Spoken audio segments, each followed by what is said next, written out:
2 दिवसापूर्वी आयनेनगर मधील एका मातंग समाजातील एका तरुणावर एका म्हणजे RSS चे जे काही कार्यकर्ते आहेत त्यांनी बेदम मारहाण त्याला केले.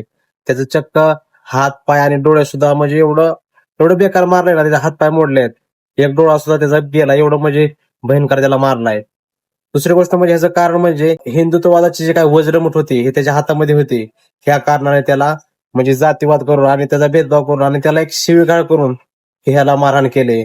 तर माझं मातंग समाजातील युवकांना एकच सांगणं आहे की सर्वात आधी या असल्या धर्माचं वगैरे रक्षण करणं सोडून द्या.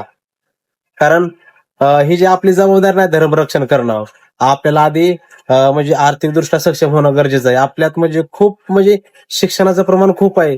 युवकामध्ये कुठलीच मानसिकता नाही शिकण्याची. कुठलंही छोटं मोठं काम करा, बिझनेस करा, पण तुम्ही आर्थिकदृष्ट्या सक्षम होणं गरजेचं आहे.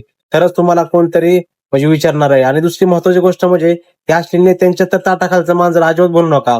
त्याचं कारण म्हणजे कसं आहे, आपल्याला ते ज्या ठिकाणी दर्जा द्यायचा आहे ते त्या ठिकाणी देणार आहेत. त्याच्यामुळे स्वतः सक्षम होणं गरजेचं आहे. आधीच आपल्यामध्ये शिक्षणाचं प्रमाण खूप कमी आहे. कुठलीच मानसिकता नाही. म्हणजे व्यसन करण्याचं प्रमाण एवढं म्हणजे मोठं आहे ना, की जवळजवळ 5वी 6वी 7वी ते हे छोटे छोटे म्हणजे पोरं सुद्धा हे व्यसन करतात. दारू, गुटखा, गांजा वगैरे असलं म्हणजे व्यसनाच्या म्हणजे आहारी गेल्यात. कुठलीच म्हणजे थोडी सुद्धा शिकण्याची मानसिकता नाही. जर आपण आज शिकलो तर आपलीच पिढी उद्या काहीतरी म्हणजे शिकणार आहे. जर आपण अशा प्रकारचे जर धंदे करत बसलो तर ते येणारी पिढी सुद्धा हेच करणार आहे, हे लक्षात ठेवा. त्यासाठी हे असले धर्माचं वगैरे काही काम करत बसू नका. आधी आपण स्वतः सामाजिक दृष्ट्या आणि आर्थिक दृष्ट्या सक्षम व्हा, तरच आपल्याला किंमत आहे. आधीपासूनच आपल्याला म्हणजे मोठ्या प्रमाणामध्ये आपल्याला जे काही आपल्यावर अन्याय झाला आपल्या समाजावर, डॉक्टर बाबासाहेब आंबेडकरांनी म्हणजे आपल्यासाठी एवढं मोठं कार्य केलं ना.